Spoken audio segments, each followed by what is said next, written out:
My friend, how are you?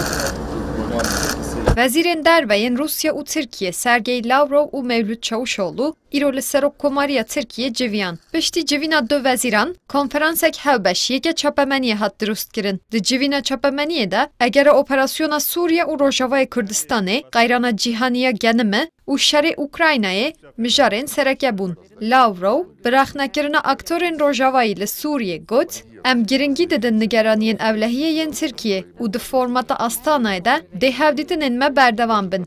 Li gorî Şerezayan, ji civîna Lavrov û Çavuşoğlu geşedanek berbiçav li ser plana Tirkiye ya operasyona Dersînorî nederket. Türkiye, Rusya'nın nefes borusu durumunda. Dema ku Tirkiye wek deverên operasyona destnîşan bi Tel Rifat û Minbî çêkir, daxuyaniyên Rusyayê li ser egera operasyona Tirkiyeyê guherîn. Türkiye bo Rusyayê li hemberî gemarayên Rojava aktorek giring e. Ji loma Tirkiye hizir kir ku ew dikare Moskowê qaneh bike. Lêbelê Lavrov destnîşan bi rêya dîplomasiyê kir.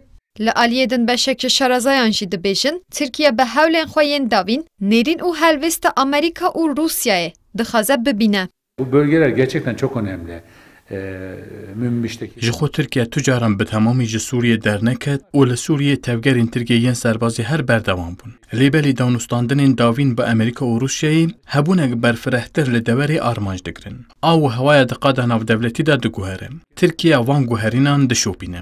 Rojekê beriya civîna Lavrov û Çavuşoğlu, vezîrên berevaniyê yên du dewletan jî bi rêya telefonê li ser Sûriye û Rojavayê Kurdistanê axivî bûn. Hefteya pêşîn bi heman rojevê, yekem civîna Astanayê ya sala 2022yan li Nur Sultana paytexta Qazakistanê birêve diçe.